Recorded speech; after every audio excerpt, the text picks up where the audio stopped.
다니엘 청년부 공동체 오열전셀 류선우 형제입니다.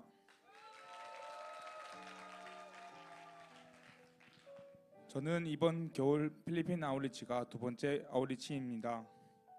두 번째 아웃리치에서 앞서 더 많은 준비를 했어야 했지만 요다엘 교사로 준비하는 헌신 예배와 직장으로 인하여 많은 준비를 하지 못했습니다. 그럼에도 불구하고 하나님께서는 저를 나가는 선교사로 아웃리치 가운데 불러주셨습니다. 사실 돈과 시간만 있다면 갈 수 있다는 생각을 했었습니다. 하지만 아웃리치를 준비하는 모임을 통해 함께 가는 아웃리처들의 상황을 들으며 당연히 갈 수 있다는 것이 아닌 불러주셔야 갈 수 있구나라는 사실을 더욱 분명하게 깨닫는 시간을 가졌습니다. 그렇게 출발했던 아웃리치에서 내가 생각하고 다짐했던 것은 후회하지 않는 것이었습니다.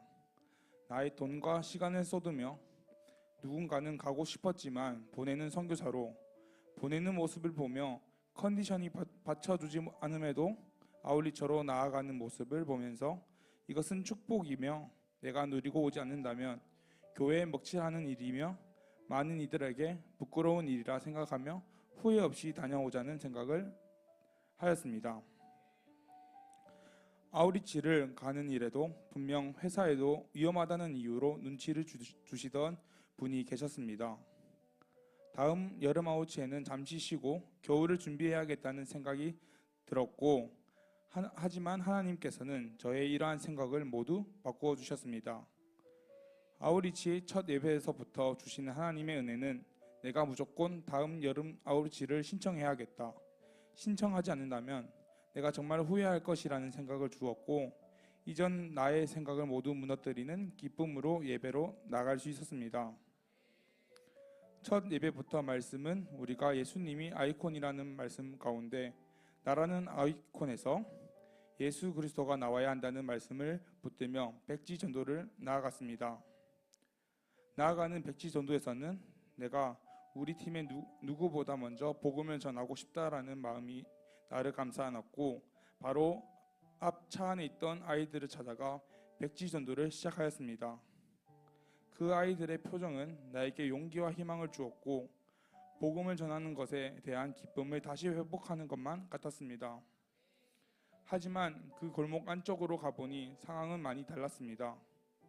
아이를 안고 있던 어머니에게 찾아가 복음을 전하려고 말을 걸었습니다. 옆에는 많은 사람들이 도박을 하고 있었으며 어머니 옆에 있는 형제는 자매의 옷을 입고 있는 모습을 보았습니다. 내가 전했던 아이들의 순수한 모습에서 조금만 벗어난 곳에서는 이미 사단이 일하는 모습을 보며 커가는 아이들을 정말 기도가 필요하다는 생각을 하였습니다. 그날 밤 하나님께서는 계속 기도를 하게 하셨고 이미 저의 생각과 가치관을 바꾸고 계심을 깨닫게 하였습니다. 최근 11조도 회복하게 하셨으며 요다엘 사역 등 저의 지갑을 열게 하셨고 저에게 보내는 선교사의 중요성을 또한 말씀해 주셨습니다. 지금까지 몇 번의 보내는 선교로 살아왔었고 그 시간들의 마음보다는 정과 친분으로 했던 일에 기쁨과 즐거움으로 바꾸게 하셨습니다. 셋째 날 아침 예배에서는 알 수 없는 눈물이 흐르기 시작했습니다. 눈물이 왜 흐르는 건지 알 수 없었습니다. 하지만 하나님께서는 마닐라 전도를 통하여서 그 눈물의 의미를 곧바로 알게 하셨습니다. 마닐라 지역의 오전 백지 전도는 저에게 정말 쉽지 않았습니다. 지금까지 있었던 모든 거절보다 많은 거절을 당했으며 계속되는 거절 속에 이럴 시간이 없는데 내가 한 영혼을 살리기 위해 왔는데 라는 생각이 들었습니다. 하지만 많은 거절을 당하다 보니 많은 눌림을 받게 되었고 오후 전도에서부터도 많은 눌림이 찾아왔습니다. 오후 전도에서는 한 영혼을 바라보며 전했던 용기가 눌리게 되었고 떨림이 찾아오며 내가 가도 될까라는 마음이 들기 시작했습니다.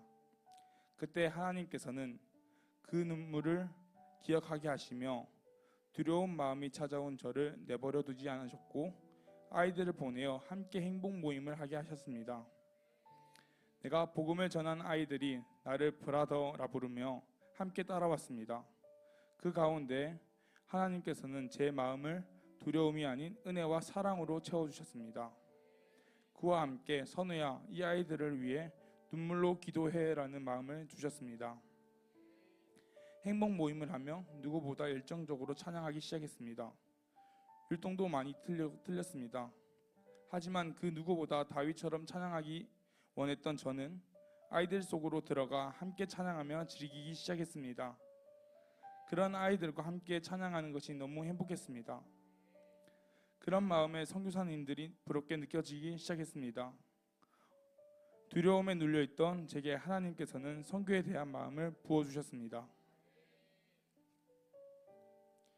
주님께 쓰임받고 싶다는 생각이 들었습니다. 저녁 집회는 정말 하나님께서 주신 은혜로 기도하였습니다. 하나님, 단기 선교가 너무 가고 싶습니다. 보내주세요. 현재의 직장은 너무 아울리치를 가고 은혜를 누리기에 좋은 자리입니다. 보내는 선교를 하기에도 너무 좋은 곳입니다.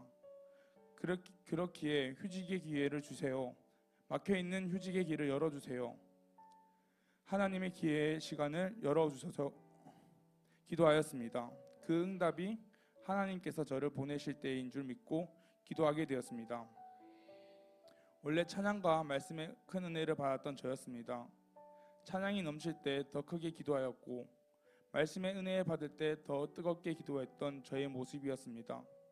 하지만 이번 아울리치는 기도만 하면 은혜를 받는 모습이 되었습니다. 기도를 더 사모하는 모습으로 변화하고 있었습니다. 삶에서 내가 왜 기도를 해야 하는지 생각과 눈물로 저에게 보여주셨습니다. 기도의 이유와 중요성을 더 깨닫게 해주셨습니다. 마리기나에서는 초청축제 기존 장소는 공사로 인해 사용하지 못하여서 더 좁은 강당을 사용하게 되었습니다. 저는 항상 덥고 사람 많고 시끄러운 곳, 좁은 곳에서 많은 눌림을 받는 편입니다. 그런데 이번 장소가 모두 해당되면서 나에게 모든 눌림으로 시작하게 하였습니다. 무대에서의 방송사고가 준비했던 무대를 제대로 하지 못하게 만들었고, 하지만 나의 인간적인 생각이 넘어가지 않기 위해 하나님이 주시는 마음대로 뜨겁게 찬양하였습니다. 제가 복음을 전하고 초청축제로 초대했던 아이들이 초청축제로 오는 은혜도 경험하게 되었습니다. 초청축제에 와서 직접 인사를 나누지 못했던 것이 많이 아쉬웠지만 그 순간 우리가 전한 복음이 그 아이들에게 마지막 소망일 수도 있다는 것에 다시 한번 느끼는 시간이었습니다. 제가 느꼈던 이번 아울리치는 헌신의 밤에서 끝난 것이 아니라 헌신의 밤이 시작이라고 느꼈습니다.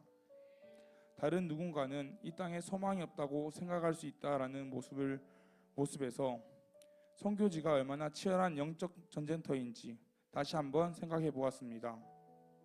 단순한 결단과 감동이 아닌 하나님께서 선교지로 보내주신다는 믿음으로 하나님의 때에 하나님께서 일하시는 방법을 기다리며 복음을 선포하고 싶다고 결단하였습니다. 모세가 바다 위로 손을 내밀매 여호와께서 큰 동풍이 밤새도록 바닷물을 물가게 하시니 물이 갈라져 바다가 마른 땅이 된지라. 이스라엘 자손이 바다 가운데를 육지로 걸어가고 물은 그들의 좌우에 벽이 되니. 이번 아우리치를 통해 하나님께서는 저를 얼마나 사랑하시는지를 더 느끼게 하였습니다. 그 은혜에서 내가 더 하나님을 사랑하겠습니다. 제 삶을 드리겠습니다. 이 결단이 절대 꺼지지 않는 불이 되길 소망하며 나아가겠습니다. 사랑하는 담임 목사님, 항상 제게 가보고 싶은 선교는 막혔던 현장이었습니다. 그래서 포기하려고 할 때 목사님께서 먼저 권면해 주셨고 믿음으로 신청한 아우리치가 벌써 2번째가 되었습니다. 이제는 가보고 싶은 선교가 아닌 가야만 하는 선교가 되었습니다.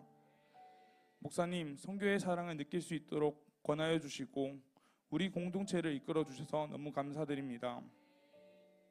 모든 상황은 하나님께서 열어주시기에 나가지 못하더라도 보내는 선교사의 자리에서 먼저 충성하라고 말씀해 주셨던 하나님의 음성을 지키기 위해 결단합니다. 하나님께서 주셨던 그 마음들 꺼지지 않는 불꽃 되어 하나님의 좋은 도구가 되길 다짐하며 나아갑니다. 선교는 사랑입니다. 이 모든 영광 하나님께 올려드립니다.